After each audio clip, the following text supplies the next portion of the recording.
Napanood mo na ba yung Hello Love Again? Yung ginanap dito na film sa Calgary.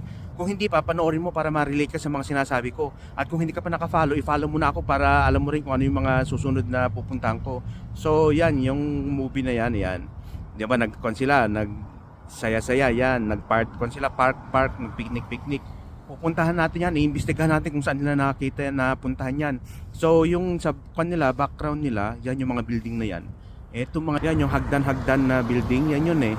Tapos yung matangkad, ayan, ito yung asul, yan, pamilyar na yung kanya, mga building. So, ginawa ko, pinuntahan ko sa downtown, hinanap ko sa mga building na to. So, bandarian na yan, alam ko, malapit na yun.